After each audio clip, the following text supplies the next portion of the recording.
Alright, this is take 2. I made take 1 a little bit too long, so I decided I'd try again. I'm going to start with the first frequently asked questions about ducks. Are they mean to people? People assume that they're like geese and that they're going to run at you and attack you, and they are not. Ducks are not the same as geese, and unless you're in their territory or near their nesting area, they're not going to come at you, they're not going to bite you. They love to run at people because they love attention, but they're not coming after you to be violent. The second question is, are they easy to train? The answer to that is yes and no. I have trained my 2 that I've had for 2 years pretty well. The other 2 are somewhat trained that I've had for a year, but not nearly as much. The hardest part about them is that their instincts are to be afraid of hands. They don't like people's hands. It's just kind of a nature's given when hands do a lot of the killing when it comes to poultry. And so they are instinctually afraid of people's hands. They do get used to certain people and they do recognize certain people though. Another question I get a lot that makes me laugh is, can they fly away? How do they not fly away when you're letting them play in the backyard or whatever? And the answer to that depends on breed. The breed of duck that I have is a khaki Campbell.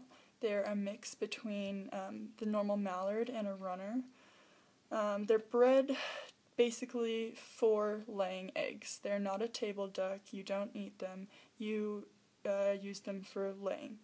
They lay about 300 eggs a year. I have 3 females, so that's about 900 eggs a year, which is quite a lot. But anyways, the reason they can't fly away is because the fact that they are bred to be heavier laying ducks. They're broody sometimes, which means that they will sometimes choose to lay on their eggs, even though it's kind of counterproductive to the laying because they will still lay on a pile of like 10 eggs. But they're too heavy to fly away. Their body weight is too great for their wingspan and their wing strength. And that's just how they've been bred over time. A lot of ducks do fly away. It's kind of why we chose that breed. Because then we don't have to worry about it.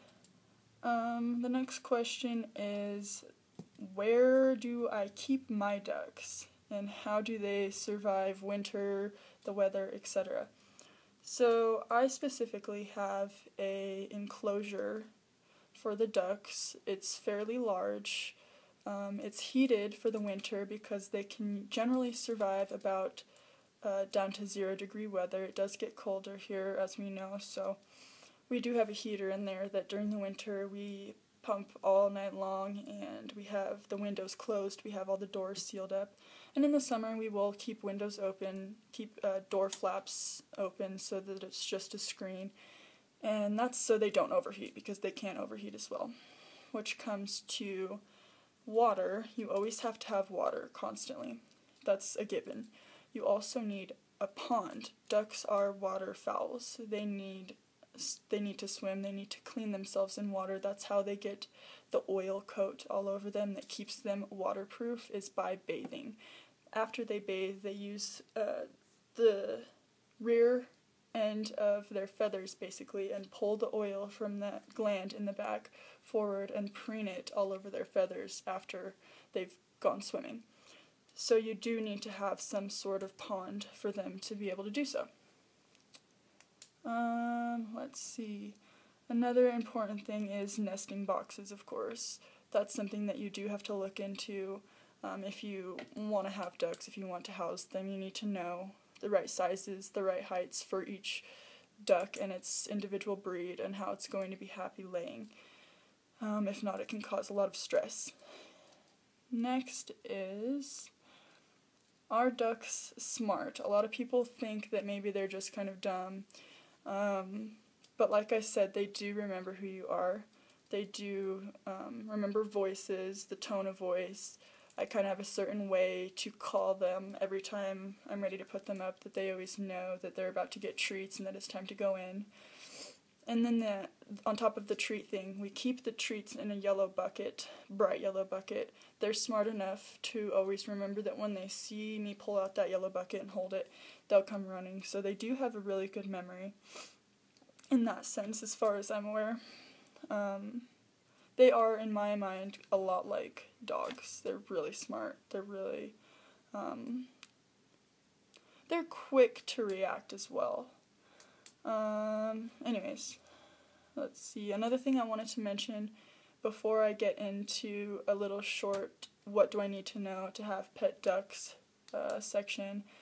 It's important to know that if you want them, you need to obviously have companions, so it's hard to just have one duck. But it's also hard to have one male and one female. There can be a lot of fighting in between the two. The best ratio is to always have 2 females or 3 females to every 1 male. Not 2 males to 2 females or 2 males to 1 female. That's not good at all. And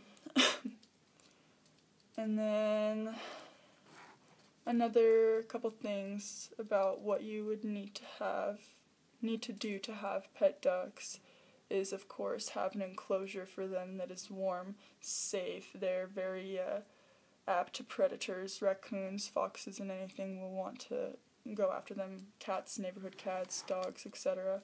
So it's always good to look into the materials you're going to use first, and to make sure that you always have a backup plan, backup materials, in case something doesn't seem right. With rats maybe digging holes, all of that sort of thing can pose a threat to the safety of the home for your duck. And I guess that's all I could really think of for right now. If there's anything else you want to ask, go ahead and comment, and I'll make another video for you.